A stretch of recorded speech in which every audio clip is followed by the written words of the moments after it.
예수 인도하시니 내 주 안에 있는 긍휼 어찌 의심하리요. 믿음으로 사는 자는 하늘 위로 받겠네. 무슨 일을 만나든지 만사 형통하리라. 무슨 일을 만나든지 만사 형통하리라.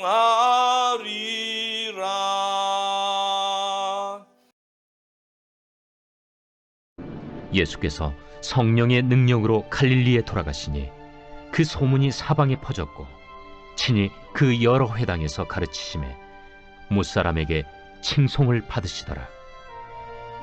예수께서 그 자라나신 곳 나사렛에 이르사 안식일에 늘 하시던 대로 회당에 들어가사 성경을 읽으려고 서심해 선지자 이사야의 글을 들이거늘 책을 펴서 이렇게 기록된 데를 찾으시니 곧 주의 성령이 내게 임하셨으니 이는 가난한 자에게 복음을 전하게 하시려고 내게 기름을 부으시고 나를 보내사 포로된 자에게 자유를, 눈먼 자에게 다시 보게 함을 전파하며 눌린 자를 자유롭게 하고 주의 은혜의 해를 전파하게 하려 하심이라.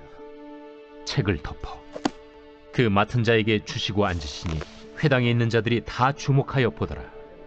이에 예수께서 그들에게 말씀하시되 이 글이 오늘 너희 귀에 응하였느니라. 그들이 다 그를 증언하고 그 입으로 나오는 바 은혜로운 말을 놀랍게 여겨 이 사람이 요셉의 아들이 아니냐? 너희가 반드시 의사야 너 자신을 고치라 하는 속담을 인용하여 내게 말하기를 우리가 들은 바 가버나움에서 행한 일을 네 고향 여기서도 행하라 하리라. 내가 진실로 너희에게 이르노니 선지자가 고향에서는 환영을 받는 자가 없느니라. 내가 참으로 너희에게 이르노니 엘리야 시대에 하늘이 3년 6개월간 닫히어 온 땅에 큰 흉년이 들었을 때 이스라엘에 많은 과부가 있었으되 엘리야가 그중 한 사람에게도 보내심을 받지 않고 오직 시돈 땅에 있는 사렙다의 한 과부에게 뿐이었으며 또 선지자 엘리사 때에 이스라엘에 많은 나병 환자가 있었으되 그 중에 한 사람도 깨끗함을 얻지 못하고 오직 수리아 사람 나아만 뿐이었느니라. 회당에 있는 자들이 이것을 듣고 다 크게 화가 나서 일어나 동네 밖으로 쫓아내어 그 동네가 건설된 산낭떠러지까지 끌고 가서 밀쳐 떨어뜨리고자 하되 예수께서 그들 가운데로 지나서 가시니라. 12살에 줄리어드 음악원 전액 장학생으로 입학한 아시아 출신 여학생이 있었습니다. 세계적인 바이올리니스트 이반 갈라미안의 제자였던 그녀는 19살이 되던 1967년 동급생인 핑커스 주커만과 함께 미국에서 아주 권위 있는 음악 콩쿠르인 레벤트리트 국제 콩쿠르에 출전하였습니다.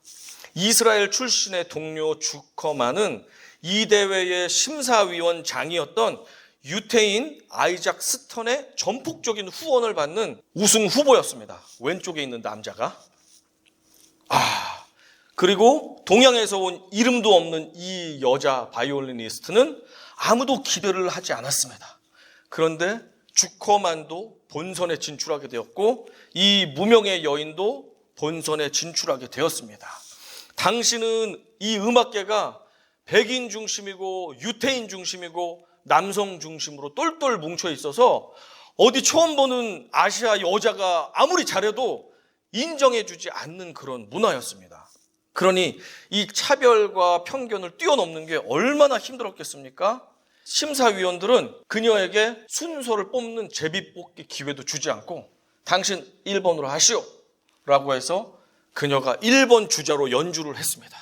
그런데 혼신의 연주를 했던 그녀는 너무 탁월하게 자신도 연주를 했다는 것을 알고 내가 우승이구나 하고 연주를 마친 다음에 대기실에 들어가서 긴장이 풀리면서 잠이 들었다고 합니다. 그리고 나서 몇 명의 결선 진출자들이 연주를 했습니다. 우승 후보자였던 주커만은 그녀의 탁월한 연주 때문이었는지 아니면 자기를 향한 후원자들의 부담스러운 그런 눈빛 때문이었는지 긴장을 많이 한 나머지 실수가 잦았습니다. 누가 보아도 이 아시아 여성의 우승이 확실한 상황이었습니다. 그런데 반전이 생겼습니다. 25년째 이 대회가 치러지고 있는데 역사상 처음으로 제 연주를 심사위원장, 유태인 출신의 심사위원장이 제 연주를 요청했습니다. 주커만과 이 아시아 여자 다시 연주하시오. 제 심사 결과가 어떻게 됐습니까? 주커만과 이 여인이 공동 우승을 하게 되었습니다. 여러분, 훨씬 탁월했는데도 불구하고 주최 측이 아마도 자신의 대회에 이름도 없는 동양 여자가 우승을 한다면 우리 음악 대회의 격이 떨어진다고 생각했던 것 같습니다. 그래서 울며 겨자 먹기식으로 공동 우승하면서 이 여인까지도 우승자로 이렇게 세워주었습니다.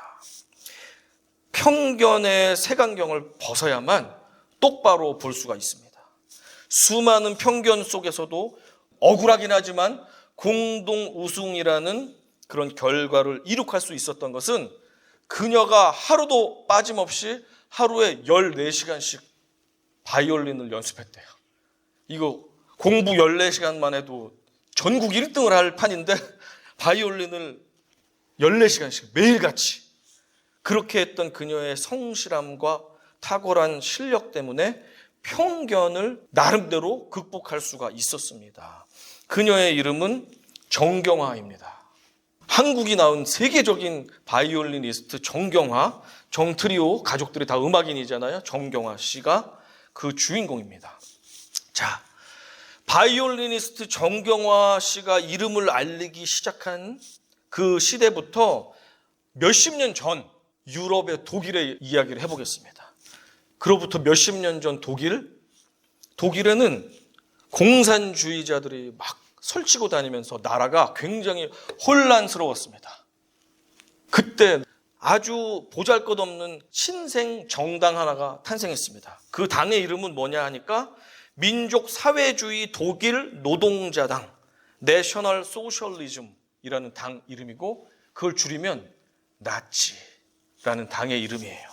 이런 나치당이라는 이름도 없는 당이 생겼습니다. 이 당의 모토는 무엇이냐면 소련의 공산 세력으로부터 독일과 유럽을 우리가 보호하겠다. 우리는 십자군이다. 라는 모토를 가지고 정당 활동을 시작하며 국민들을 지지자로 이렇게 끌어 모았습니다.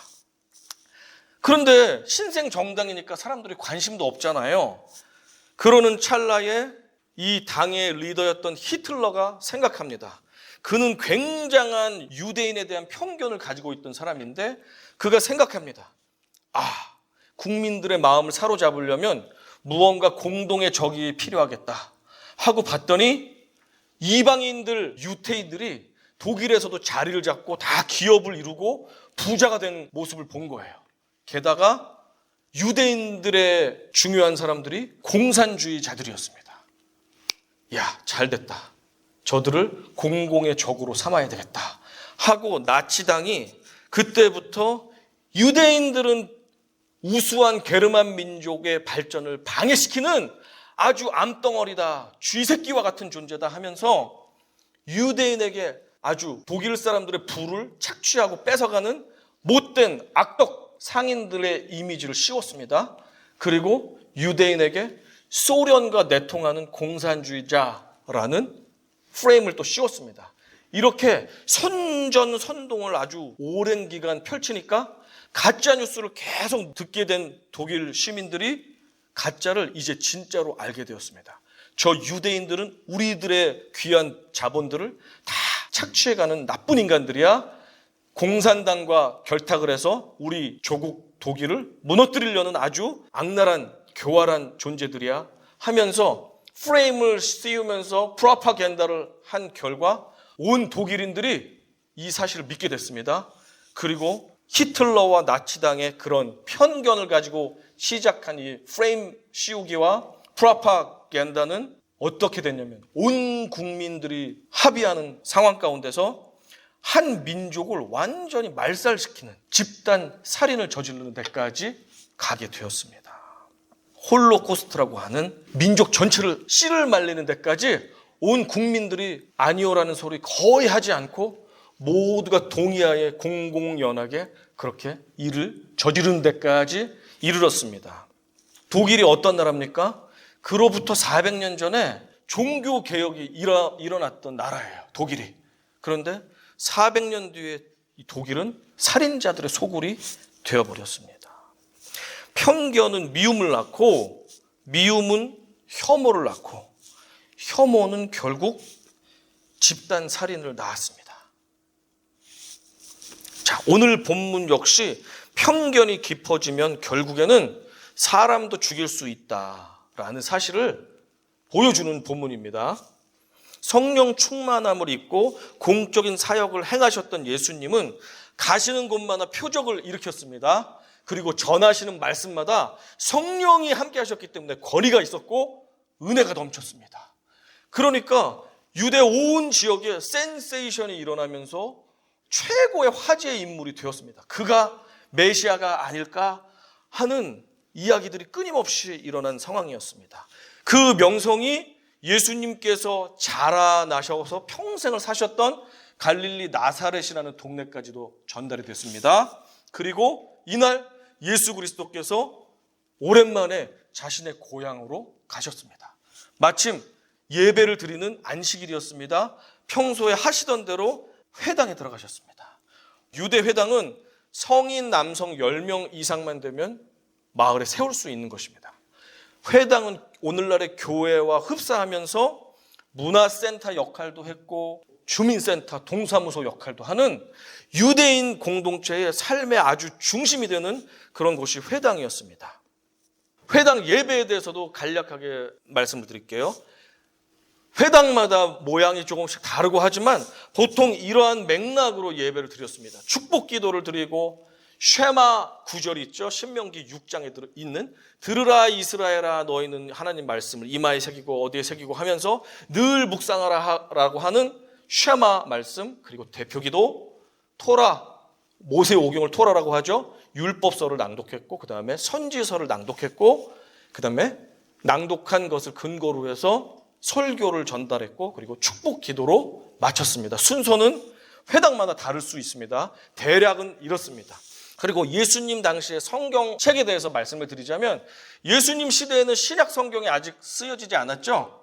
그리고 구약 성경만 있는데 구약 성경이 오늘날 같이 가지런하게 39권의 착착착착 책으로 인쇄된 것이 아니라 두루마리 형태로 책 한 권 1장부터 3장은 여기 두루마리, 4장부터 몇 장은 여기 두루마리, 이런 식으로 책 소량 몇 권만을 회당이 소유할 뿐이었습니다. 그리고 어떤 책들은 회당마다 돌아가면서 같이 회람을 하고, 집에는 성경책이 있을 수가 없습니다. 뭐냐면 모든 성경은 필사자가 손으로 정성껏 목욕제기를 하면서 한 글자 한 글자씩 써야 되기 때문에 개인이 그 책을 살 수가 없었어요. 그래서 회당에 나와야지만 성경 말씀을 들을 수 있었고 문맹이 대부분이었던 시대였기 때문에 누군가 읽어주는 성경 말씀을 들을 수밖에 없었습니다. 예수님이 회당에 들어갔습니다. 성경 두루마리를 전해주는 사람이 성경책을 전해주셨습니다. 그것을 펼쳐서 읽으니까 보니까 어디 말씀이냐 하니까 이사야서 58장 6절에 있는 말씀, 그리고 61장 1절과 2절이 포함되어 있는 이사야 선지자의 말씀, 메시아가 오시면 이렇게 할 것이다 라는 예언을 해주고 있는 말씀을 예수 그리스도께서 읽게 되셨어요. 18절부터 19절 같이 읽어보겠습니다. 시작. 주의 성령이 내게 임하셨으니 이는 가난한 자에게 복음을 전하게 하시려고 내게 기름을 부으시고 나를 보내사 포로된 자에게 자유를, 눈먼 자에게 다시 보게 함을 전파하며 눌린 자를 자유롭게 하고 주의 은혜의 해를 전파하게 하려 하심이라 하였더라. 이 말씀은 선지자 이사야가 하나님께로부터 받은 말씀, 메시아가 오시게 되면 가난한 자들에게 복된 소식을 전해줄 것입니다 라는 그 선언의 말씀을 하고 있습니다. 오실 구원자 메시아께서는 갇힌 자를 놓아주신다고 합니다. 눈이 어두워진 자들을 다시 보게 하신다고 합니다. 눌린 자를 자유롭게 하신다고 합니다.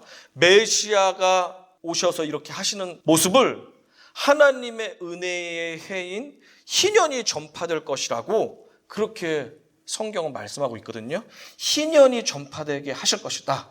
희년이 무엇이냐? 레위기 25장에 잘 설명되어 있는데 이스라엘 백성들은 매 7년마다 안식년이라는 것을 갖죠. 7년마다 안식년. 그래서 일을 하지 않습니다. 그 7년을 7번, 7은 완전 숫자죠.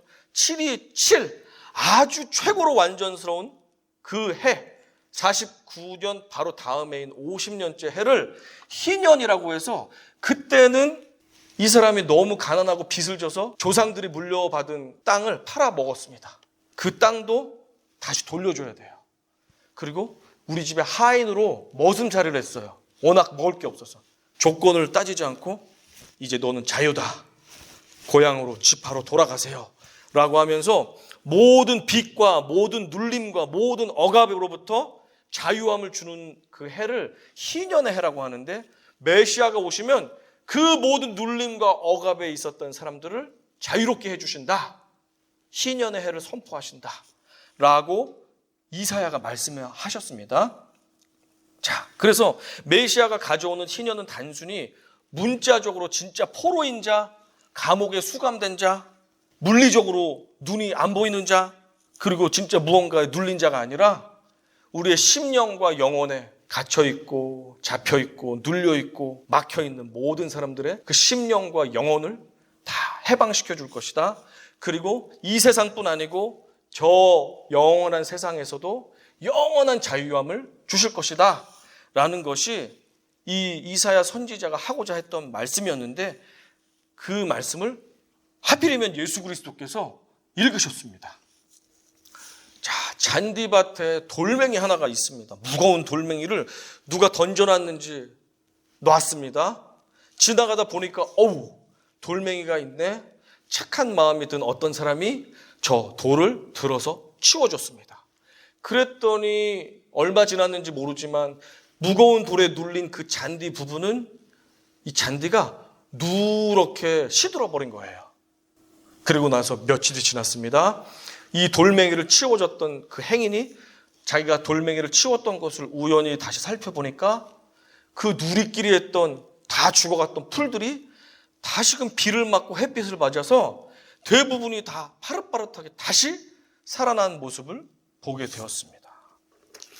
메시아가 오시면 죄와 사망에 눌려있는 우리 모두, 우리의 인간의 한계에 매여있는 우리들, 정말 무엇이 옳은 길인지 무엇이 진리인지 무엇이 바른 것인지 구분하지 못하고 눈이 감겨있는 우리의 삶에 어두워졌던 눈을 밝히 보여주시고 눌린 것을 풀어주시고 묶인 것을 자유케 해주신다고 그렇게 이사야 선지자가 선언하고 있고, 그것을 공교롭게도 그 말씀의 주인공이신 예수께서 자신을 소개하는 그 성경 말씀을 읽고 계신 상황입니다. 자, 회당에서 성경 봉독을 마친 다음에 이제 설교 말씀을 들을 시간이 되었죠. 예수님께서 성경 이 두루마리를 접었습니다. 그리고 전해주고 하늘의 말씀을 선포합니다. 예수님이 설교하면 어때요? 저자직강으로 강의를 하시잖아요. 예수님이 하나님 말씀을 선포하면 너무너무 은혜롭고 너무너무 성령이 충만하고 이것은 어떻게 말할 수 없는 하늘의 은혜가 쏟아질 것입니다. 예수님께서 말씀을 시작하십니다. 모두가 그 유명한 예수, 우리 동네에서 30년이나 같이 살았는데 한동안 집을 나갔다가 오랜만에 다시 돌아온 예수가 무슨 말씀을 하시는지 굉장히 기대도 되고 걱정도 되고 하면서 귀를 쫑긋하고 있었습니다. 그런데 이 말씀을 듣고 모든 회당 안에 있는 사람들이 충격을 받게 되었습니다. 21절과 22절입니다. 영어로 된 데까지 한번 같이 읽어보겠습니다. 시작. 이에 예수께서 그들에게 말씀하시되 이 글이 오늘 너희 귀에 응하였느니라. Today this scripture has been fulfilled in your hearing. 하시니 그들이 다 그를 증언하고 그 입으로 나오는 바 은혜로운 말을 놀랍게 여겨 이르되 이 사람이 요셉의 아들이 아니냐? 회당 안에 있던 사람들은 자기의 귀를 의심했을 것입니다. 왜냐하면 선지자 이사야께서 선언했던, 예언했던 이 희년의 소식을 가지고 오는 메시아, 구원자, 하나님의 아들이 바로 나다 라고 폭탄 선언을 했기 때문에 그렇습니다.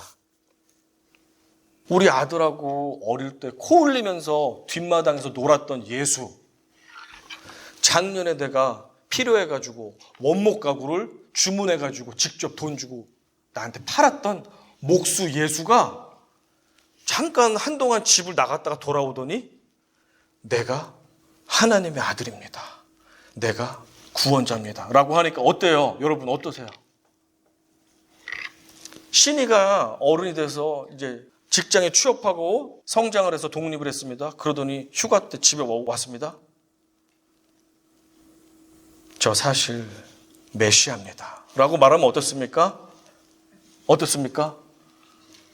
큰일 났구나 이제. 얘가 이제 돌았구나. 큰일 났구나. 하죠?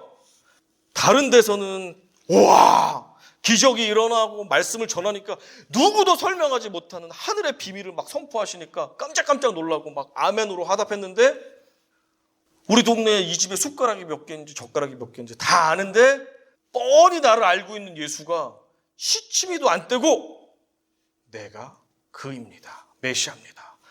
라고 하니까 이해할 수도 없고 용납도 안 되고 사람들이 화가 났습니다.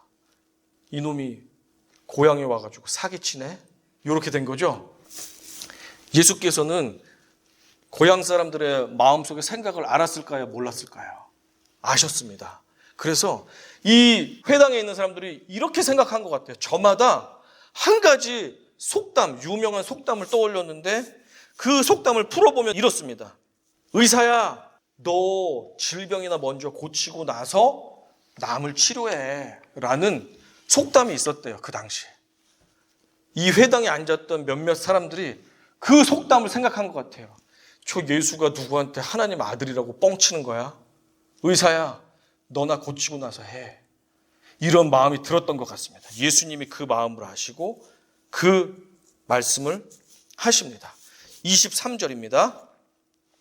예수께서 그들에게 이르시되 너희가 반드시 의사야 너 자신을 고치라 하는 속담을 인용하여 내게 말하기를 우리가 들은 바 가버나움에서 행한 일을 내 고향 여기서도 행하라 하리라. 예수님이 이 사람들이 말하지 않았는데 그 마음속의 생각을 이미 캐치를 했습니다. 그 속으로 웃기고 있네, 잘났네, 말이 돼?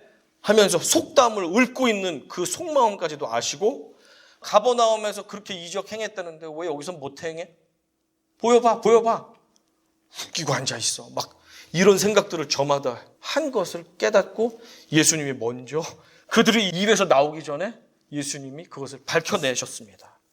자, 야, 얘 요셉의 아들 예수 아니냐? 맞아요. 여기 엄마도 와 있잖아요. 하는데 예수님은 내가 바로 그니라 라고 하니까 이 고향 사람들은 도저히 믿을 수도 없고 이 예수를 용납할 수가 없었습니다. 24절. 그래서 예수님이 이렇게 말씀하셨습니다. 같이 읽어봅니다. 시작. 또 이르시되 내가 진실로 너희에게 이르노니 선지자가 고향에서는 환영을 받는 자가 없느니라. 자, 자신이 고향에서 환영받지 못하는 것을 말씀하시면서 선지자는 원래 고향에서 환영을 못 받아요 라는 말씀을 이 설교 중에 하고 계신 거예요. 화딱질이 나죠? 그러면서 두 선지자의 예를 들어서 설명을 해 주시는데 최고의 선지자 중에 첫 번째는 엘리야입니다. 엘리야 시대에는 이스라엘이 완전히 밑바닥 시절이었거든요. 아합 왕과 이세벨 여왕이 아주 바알신을 섬기면서 우상 숭배를 아주 최고로 많이 했던 그런 왕이었어요. 나라가 그냥 형편이 없었습니다. 바알이 무슨 신이냐면 비와 폭풍을 다스리는 풍요의 신이에요. 하나님은 그 신이 아무것도 아닌 것을 알려주시기 위해서 3년 6개월 동안 비를 한 방울도 내리지 않게 했습니다. 모두가 줄이고 굶고 하는 일이 비극이 생겼습니다. 밥을 얻어먹어야 되면 부잣집에 가서 얻어먹어야 되죠. 기근이 있어도 부잣집은 그래도 쌀한 톨이라도 있을 수 있잖아요. 하나님께서 얼마나 이스라엘의 패악함을 알려주시려고 하는지, 이스라엘에도 가난한 과부가 투성이인데 하나님께서는 이스라엘 사람들이 천대하는 시돈 땅의 과부에게까지 엘리야 선지자를 보내가지고 거기서 먹고 살 수 있게끔 그렇게 하십니다. 그 이야기를 전해주세요.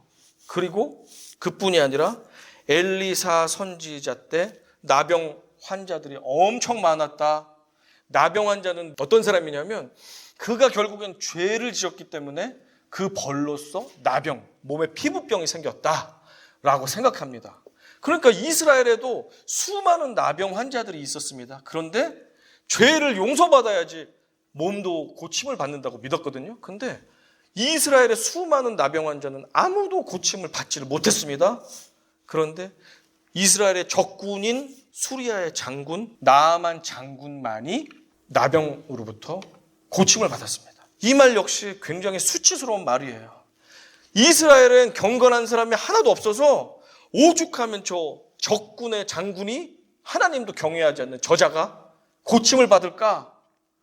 이스라엘의 가장 어두운 역사, 흑역사라고 하는 그 장면을 굳이 말씀하시면서 너희들 하나님 선민이라고 자랑하지 마. 은혜는 이방인들에게도 더 많이 임할 수 있어.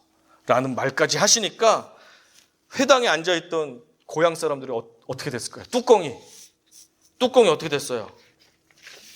뚜껑이 펑 하면서 열려버렸어요. 펑펑펑펑펑. 야, 끌어내. 질질질질질질 끌어내서 나사렛에 있는 가장 높은 절벽으로 끌고 가서 밀어내서 죽이기로 결심합니다. 예수가 이단 교주가 돼서 왔네. 사단의 앞잡이가 돼서 왔네. 지가 하나님이야. 완전 신성 모독자네. 죽여! 밀어! 사람들이 분노가 하늘을 찔렀습니다. 그런데 아직은 예수님이 거기서 고향에서 사람들에게 죽임당할 때는 아직 아니죠. 하나님의 사명을 다 감당하시고 십자가에서 영광스럽게 돌아가셔야 되잖아요. 그러니까 아직 때가 아니시기 때문에 예수님은 그 죽이려고 하는 사람들을 피해서 유유히 사라지십니다. 28절에서 30절 말씀입니다. 회당에 있는 자들이 이것을 듣고 크게 화가 나서 일어나 동네 밖으로 쫓아내어 그 동네가 건설된 산 낭떠러지까지 끌고 가서 밀쳐 떨어뜨리고자 하되 예수께서 그들 가운데로 지나서 가시니라. 광분한 고향 사람들이 예수를 마을 밖 절벽에서 끌어내서 떨어뜨려 죽이려고 했습니다. 하지만 하나님의 때가 아직 이르지 않았습니다. 성령이 충만하셨던 예수님께서는 그들 사이를 뚫고 유유히 벗어나서 자신의 갈 길을 빠져나가셨습니다. 형제 자매들, 이웃들을 진심으로 사랑하기 원하시죠? 그렇다면 우리 안에 가지고 있는 편견의 색안경을 벗고 상대방을 바라볼 수 있어야만 합니다. 저마다 편견이라는 것을 가지고 있거든요. 제가 한 주간 내내 편견에 대해서 묵상을 해보니까 저 자신도 여러 가지 편견들이 있는 것을 보게 되었습니다. 편견은 미움을 낳습니다. 미움이 깊어지면 혐오를 낳습니다. 혐오가 더해지면 사람까지도 죽이는 데까지 나아갑니다. 물론 정상적인 사람이라면 혐오한다고 해서 사람을 직접 찔러 죽이지는 않겠지만 마태복음 5장의 예수님 말씀에 의하면 마음으로 정말 미워하고 죽일 듯이 미워하는 것, 그것을 예수님은 그것도 살인이다라고 말씀하셨습니다. 계속해서 누군가를 끊임없이 미워하는 대상이 있습니까? 그것을 극복할 수 없습니까? 예수님은 그것도 살인이다. 살인의 죄는 지옥불에 떨어지는 것이다 라고 마태복음 5장에서 우리에게 경고하고 계세요. 편견으로부터 시작된 미움과 살인의 죄를 우리가 벗어버리기 원합니다. 어떤 이들에게는 나이 드신 어르신들은 도무지 말이 통하지 않아. 저들하고 대화하면 답답해. 아예 말을 하지 않고 무시하는 그런 편견을 가진 분들이 있습니다. 어떤 이들은 나이도 어린 것들이 뭘 안다고 저렇게 설쳐 하면서 어린 사람, 젊은 사람들을 무시하는 그런 사람들도 있습니다. 어떤 이들은 그 사람 어디 출신 사람이야? 어느 지역 사람이야? 안 돼. 상대하지 마. 고개를 절레절레 흔드는 사람들이 있습니다. 어떤 사람들은 그 사람 어디 나왔어? 명문대? 그래? 유학파? 그래? 그 사람의 학벌을 가지고 그 사람에 대해서 점수를 매기는 사람들이 있습니다. 있죠? 있어요. 자신을 잘 관찰해 보면 우리 안에 있습니다. 어떤 사람들은 상대방의 직업을 듣고 딱 판단합니다. 이 사람의 연봉? 이 사람은 얼마 벌겠네? 이 사람 어디 산다고? 강남구 압구정동? 그래? 그렇구나. 그 지역의 평균 시세가 그래, 돈 좀 있네. 좋아. 이렇게. 그 사람 월세집 살아? 방 한 칸에 화장실이 반쪽이야? 그 사람이 얼마나 가졌느냐를 가지고 판단하는 사람도 있습니다. 어떤 사람들은 한인 교포들에 대한 편견을 가지고 있습니다.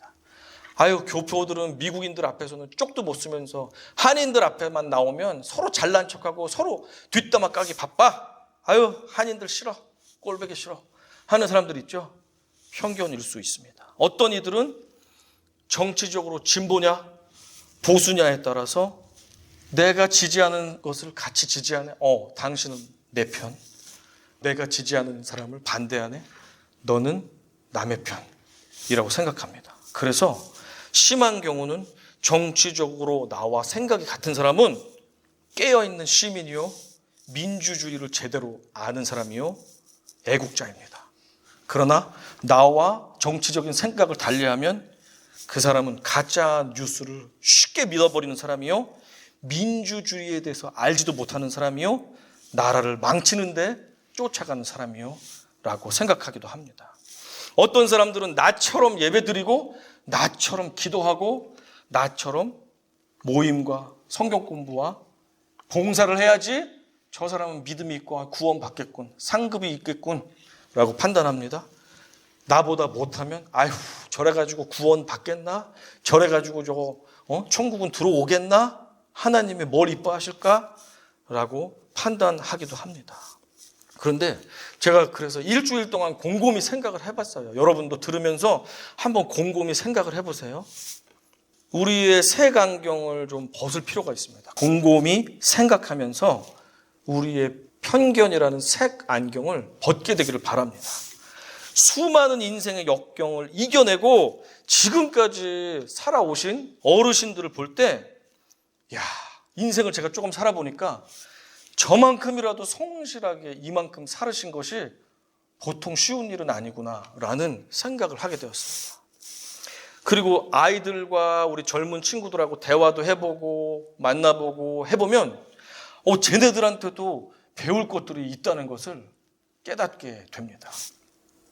목회자로서 이 사람 저 사람 여러 사람들을 지금까지 만나보니까 그 사람의 출신이 중요한 게 아니라 인간은 저마다 장점이 있고 또 모두가 죄인이기 때문에 죄성도 있고 단점들도 있더라라는 것을 발견했습니다. 그래서 사람은 사랑의 대상이지 하나님만이 의지하고 믿어야 할 대상이다 라는 결론을 갖게 되었습니다. 맞습니까? 아멘. 제 삶에서 큰 교훈을 주었던 사람들을 돌아봤습니다. 그랬더니 명문대 출신은 별로 없었고 그저 평범한 이웃들이 나의 삶에 큰 교훈과 좋은 말씀을 많이 해주셨더라고요. 한인 교포들에 대해서도 부정적인 생각을 가지고 편견을 가지고 있던 나 역시 돌아보니까 한인 교포들이 볼 땐 나도 한 명의 한인 교포, 불평 많은 한인 교포일 수 있겠구나라는 생각이 들었습니다. 정치에 대해서도 생각해보면 진보든 보수든지 서로 모습이 많이 다릅니다. 그죠? 주장하는 모습이 대체적으로 다릅니다. 서로 반대합니다. 그런데 공통점이 두 가지가 있는데 첫 번째는 진보든 보수든 권력을 무지무지하게 사랑한다 하는 첫 번째 공통점이 있고, 두 번째, 그래도 내 나라 대한민국을 조금이라도 사랑하는 마음이 있더라. 그래서 저렇게 서로가 맞지도 않는 말 하면서 우기고 싸우고 있구나 하는 생각을 하게 되었습니다. 그래서 저는 우리 사랑하는 조국과 우리가 살고 있는 미국, 이 나라를 통치하고 섬기는 위정자들을 위해서 오늘도 기도하고 섣부른 판단은 하지 말아야 되겠다라는 생각을 하게 되었습니다. 왜냐하면 나와 생각이 같은 사람이 이 세상에 100명이 있으면 나와 생각을 다른 사람도 거의 100명이 있다는 사실 여러분 아시잖아요. 그래서 진리는 예수님 뿐이기 때문에 내가 옳을 것 같은 것 때문에 형제 자매들을 미워하는 그런 편견을 갖지 말아야 되겠다라는 생각을 일주일 동안 하게 되었습니다. 신앙에 있어서도 마찬가지입니다. 얼마 안 되는 내 신앙의 얇은 경륜을 가지고 이 사람을 판단하고 이 사람의 기도 생활을 내가 저울질하고 믿음 없군, 저래서 구원받겠어 하는 것 자체가 하나님 앞에서 큰 죄라는 생각도 하게 되었습니다. 자, 말씀을 마치겠습니다. 형제자매 그리고 이웃들을 있는 모습 그대로 바라보기를 원하십니까? 그렇다면 우리 안에 알게 모르게 쓰고 있었던 편견이라는 색 안경을 벗고 있는 그대로 보시기 바랍니다.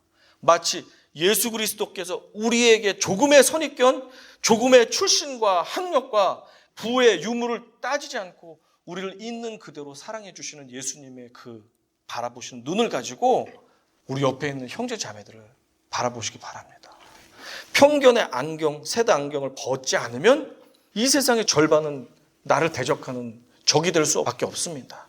편견은 미움을 낳고, 미움은 혐오를 낳고, 혐오는 결국 마음으로 사람까지도 죽일 수 있는 살인죄를 낳게 됩니다.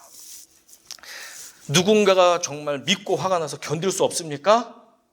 그렇다면 지금 여러분 빨리 그 사람을 향한 내가 가지고 있는 편견이라는 색안경 벗으시기 바랍니다. 그리고 예수님이 주시는 그 마음으로 아무리 흉악한 죄인까지도 안아주시고 용서하시고 그 영혼 자체로는 미워하시지 않으셨던, 죄는 미워하셨지만 그 영혼 자체, 그 사람 자체는 끝까지 사랑하셨던 예수님의 시선을 가지고 오늘 이 시간 편견의 색안경을 벗고 한 명 한 명을 대하시기를 축원합니다.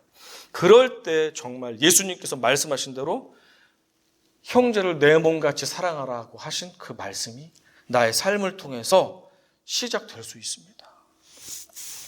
아버지, 우리 안에 있는 편견의 색안경을 벗게 하여 주십시오. 몇 개씩 쓰면서 지금까지 이 사람은 이렇고 이 사람은 저렇고 이 사람은 어디 출신에 얼마나 가지고 있고 이 사람은 말투가 기분 나쁘고 마음에 안 들어, 이 사람은 뭐 때문에 싫어 하면서 계속 점수를 깎아내리며 어리석었던 우리의 심령을 돌아보며 예수님의 그 눈을 가지고 영혼들을 바라볼 수 있는 믿음을 주시옵소서. 편견의 색안경을 벗고 그 사람 있는 그대로의 모습을 똑바로 바라볼 수 있는 주님의 모든 형제 자매님들이 되시기를 간절히 축원합니다. 아멘.